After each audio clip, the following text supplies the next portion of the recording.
High viewers, welcome to our channel Techlan BD. Techlan বিডির পক্ষ থেকে আপনাদের সকলকে স্বাগতম জানাই। আজ আমি আপনাদের সাথে একটি মাইক্রোসফট 2013 অফিস দিয়ে আমি কিভাবে একটি মোবাইল পিএনজি ফাইল তৈরি করতে হবে, পিএনজি তৈরি করে নিতে হয় সেটা দেখাবো। জাস্ট 1 থেকে 2 মিনিট সময় লাগবে, আশা করি যতটুকু সময় লাগে আপনার মনোযোগ সহকারে টিউটোরিয়ালটি দেখুন, দেখার পরে হয়ে যাবে। তো দেখুন, সরাসরি আমি পাওয়ার পয়েন্ট 2013 সফটওয়্যারটি ওপেন করবো। আমি যেহেতু কম্পিউটার এবং অ্যান্ড্রয়েড দুইটা বিষয় নিয়ে আমি আপনার মাঝে শেয়ার করতেছি, কারণ অনেকের কম্পিউটার আছে, অনেকের অ্যান্ড্রয়েড আছে, সবার কিছু সব কিছু জানার দরকার আছে। ঠিক এভাবে আসবে, এটা তো আসবে না। এটা আসার পরে আপনি যেতে ফরম্যাট ব্যাকগ্রাউন্ডে ক্লিক দিবেন। ব্যাকগ্রাউন্ডে ক্লিক দেওয়ার পরে আপনি যেতে যে কোনো একটা কালার সিলেক্ট করবেন। তো আমি এই কালারটা সিলেক্ট করে রাখছি। রাখার পরে আপনাকে এই জায়গা থেকে যে শেপের যে অপশনগুলো আছে, দেখুন এই জায়গায় অনেকগুলো শেপের অপশন আছে, এখানে ক্লিক দিবেন। এখানে ক্লিক দেওয়ার পরে আপনি এই জায়গা থেকে যে কোনো একটা শেপ নেবেন। এই জায়গা থেকে যে কোনো একটি শেপ নিয়ে আপনি জাস্ট এভাবে টান দিবেন। এরপর পরে টান দিলে আপনাকে এটা ঠিক এভাবে চলে আসবে অটোমেটিক্যালি। এটার জন্য আপনার বাড়তি কিছু করা লাগবে না। ঠিক এভাবে ধরে নিলেন, আপনার ফোনটা জাস্ট এতটুকু করলেন, আপনার যতটুকু সাইজ মনে পড়ে ততটুকু আপনি করেন। এরপরে আপনি শেপটার কালার আমি ধরেন ব্ল্যাক করে দিতে চাই বা অন্য কিছু করে দিতে চাই। যদি আমি মনে চাই যে হলুদ করে দিব, হ্যাঁ পারবো। ধরুন আমি হলুদ করে দিলাম। হলুদ করে দেওয়ার পরে আমি এখন চাই উপরে একটা স্পিকার আইকন দিতে হবে। সেটা তো অবশ্যই আপনারা জানেন যে একটি স্পিকার আইকন থাকে, সেটা আমি দিব। তো দেখুন আমি জাস্ট এখানে যাব। এখানে যাওয়ার পরে আমি এটাকে স্পিকার আইকন দিব। এটার পরে জাস্ট সিলেক্ট করবেন। সিলেক্ট করার পরে আপনাকে এই জায়গায় একটা রেখা দিবে। রেখাটা দিলে মনে করবেন যে আপনার হ্যাঁ মিডল বরাবর এটি বসাতে পারছেন। তো আমি চাই যে এরপর একটি আমার সাইডের সামনের একটি ক্যামেরা থাকে, সেটা ফ্রন্ট ক্যামেরা বলে আমি সেটাকে ইউজ করব। তো অবশ্যই একটি ক্যামেরা যেহেতু প্রয়োজন আছে, তো আমি এখান থেকে যে কোনো একটা ফন্ট নিব। ফন্ট নিয়ে আমি এই সাইডে একটা ক্যামেরা বসিয়ে দিব। ধরুন এভাবে বসাতে পারেন বা অন্য যে কোনো ধরনের স্টাইলে আপনার যেটা ভালো লাগে সেটা বসিয়ে দিতে পারেন। ধরেন আমি একটা ক্যামেরা বসালাম। আমি এখন চাই ভলিউম বাটন এবং পাওয়ার বাটন দুইটা সফটওয়্যার বসাতে, দুইটা লাইন বসাতে। একটু মনোযোগ সহকারে দেখুন, অনেক কিছু শিখতে পারবেন। এছাড়া আপনাদের যদি কিছু জানার থাকলে সেখান থেকে কমেন্ট করতে পারেন, আমি আপনাদের সেগুলো জানাবো। ধরুন আমি একটা শেপ নিলাম। এই শেপটা নিয়ে আমি এটাকে সুন্দর করে রোটেট করলাম। রোটেট করে আমি এটাকে ভলিউম বাটন হিসেবে আমি এটাকে ইউজ করব। তো একটু সাবধানতার সহিত করবেন, তাহলে অনেক ভালো হবে, কারণ আমি আপনাদের সাথে জাস্ট টিউটোরিয়াল করার উদ্দেশ্য করতেছি। দেখুন আমি জাস্ট এটা দিলাম। আমি এই শেপটার কালারটা কি করব, লাল করে দেবো। যে আমার এটা হচ্ছে ভলিউম বাটন বা পাওয়ার বাটন যেটাই বলেন, ভলিউম বাটন দিলাম। আমি এখন চাই আরেকটা পাওয়ার বাটন করতে। তো এটার উপর জাস্ট ক্লিক দিবেন, দিয়ে কন্ট্রোল ডি দিবেন। Control D, control plus control D দিবেন। কন্ট্রোল ডি দিলে এটা ডাবল হয়ে যাবে। কন্ট্রোল ডি দিয়ে এটা ডাবল হয়ে যাওয়ার পরে আমি ধরেন এটাকে ছোট করে নেব, কারণ এটা চাই আমি পাওয়ার বাটন হিসেবে ইউজ করতে।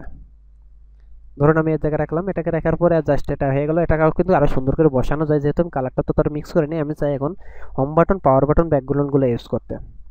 একটু মনোযোগ সহকারে দেখবেন, আশা করি অনেক কিছু শিখতে পারবেন। তো আমি ধরেন প্রথমে একটি মিডিল যে বাটনটা থাকে আমি সেটাকে ইউজ করব। তো এটা আপনার যেটা ভালো লাগে, যে শেপটা ভালো লাগে সেই শেপটা ইউজ করবেন। তো ধরুন আমার এটাই ভালো লাগলো, আমি এটাকে ইউজ করলাম।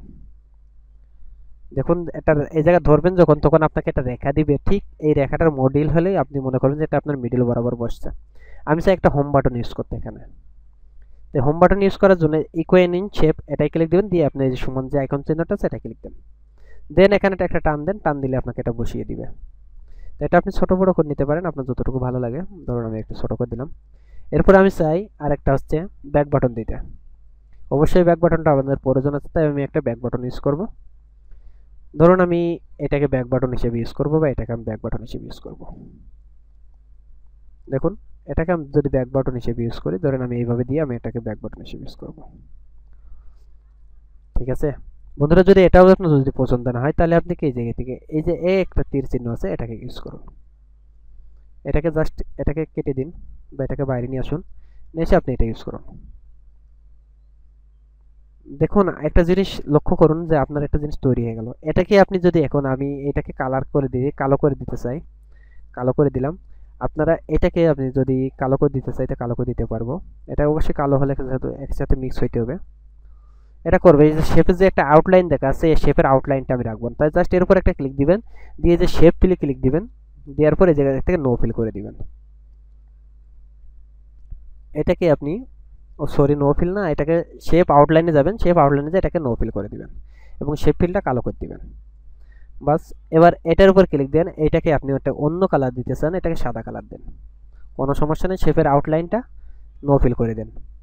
এরপরে আপনি কি এটা চান, এটা যে শেপের আউটলাইনটা নো ফিল করে দিবেন, যাতে অন্য কোনো ফিলটা না দেখা যায়। নো ফিল করে দেন। জাস্ট এভাবে সুন্দর করে হয়ে গেল। কিন্তু এটাকে আপনি যদি আরো ভালো করে করতে পারবেন যখন আপনি যে রিগালে কাজটা করতেছেন।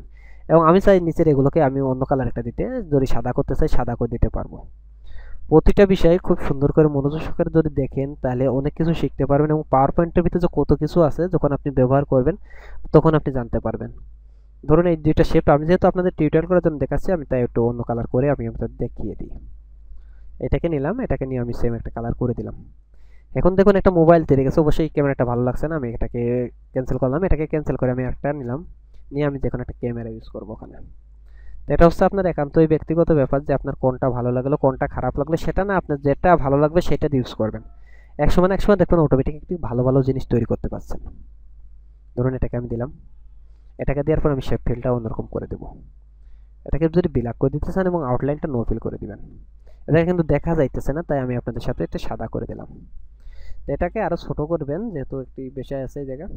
হ্যাঁ, তাই এভাবে আপনি প্রত্যেকটা জিনিস খুব সুন্দরভাবে তৈরি করতে পারবেন। তো এটা আপনাদের হয়তো অনেকে জানা আছে, অনেকে জানা নেই, এবং পাওয়ার পয়েন্ট যারা ব্যবহার করতে পারেন না তারা আমাকে কমেন্ট করবেন, জানাবেন যে আমি আপনাদের কাছে শিখতে চাই বা জানতে চাই, সেগুলো আমি আপনাদের মাঝে শিখাবো, জানাবো।